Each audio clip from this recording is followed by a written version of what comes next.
Hi friends, so ಇವತ್ತಿನ ಒಂದು ವಿಡಿಯೋದಲ್ಲಿ ಹೇಗೆ ಗೂಗಲ್ ಹಿಸ್ಟ್ರಿಯನ್ನು ಪರ್ಮನೆಂಟಾಗಿ ಡಿಲೀಟ್ ಮಾಡೋದು ಎಂದು ಹೇಳ್ಕೊಡ್ತೀನಿ. ಸೊ ವಿಡಿಯೋನ ಸ್ಟಾರ್ಟ್ ಮಾಡೋಣ ಬನ್ನಿ. ಸೊ ಫಸ್ಟು ನಿಮ್ಮ ಗೂಗಲ್ನ ಓಪನ್ ಮಾಡ್ಕೊಳ್ಳಿ. ಆಮೇಲೆ ಸರ್ಚ್ ಬಟನ್ ಮೇಲೆ ಮೈ ಆ್ಯಕ್ಟಿವಿಟಿ ಅಂತ ಸರ್ಚ್ ಮಾಡಿ.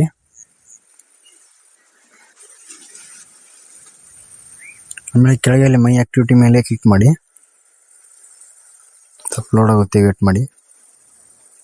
ಸೊ ಆಮೇಲೆ ಈ ಕೆಳಗಡೆ ಸ್ಕ್ರೋಲ್ ಮಾಡಿದ ಮೇಲೆ ಇಲ್ಲೇ 3 ಡಾಟ್ಗೆ ಲೈನ್ ಕಾಣ್ತಿದೆಯಲ್ಲ, ಟಿಕ್ಕಿ ಅವ್ರ ಮೇಲೆ ಕ್ಲಿಕ್ ಮಾಡಿ.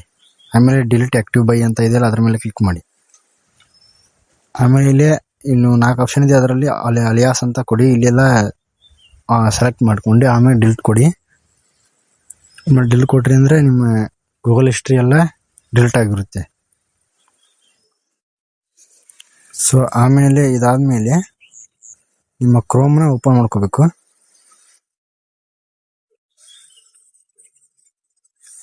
ಕ್ರೋಮ್ ಬ್ರೌಸರ್ ಓಪನ್ ಮಾಡ್ಕೊಂಡು ಅಲ್ಲಿ 3 ಡಾಟ್ ಇದೆಯಲ್ಲ, ಅದ್ರ ಮೇಲೆ ಕ್ಲಿಕ್ ಮಾಡಿ. ಹಿಸ್ಟ್ರಿ ಮೇಲೆ ಕ್ಲಿಕ್ ಮಾಡಿ.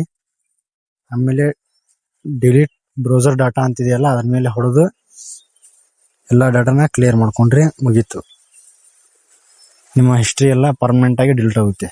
ಸೊ ಈ ಒಂದು ವಿಡಿಯೋ ನಿಮ್ಗೆ ಏನಾದರೂ ಹೆಲ್ಪ್ಫುಲ್ ಆಗಿದ್ರೆ ಪ್ಲೀಸ್ ಮೈ ಚಾನಲ್ನ ಸಬ್ಸ್ಕ್ರೈಬ್ ಮಾಡೋದನ್ನ ಮರಿಬೇಡಿ. ಓಕೆ ಫ್ರೆಂಡ್ಸ್, ಬಾಯ್.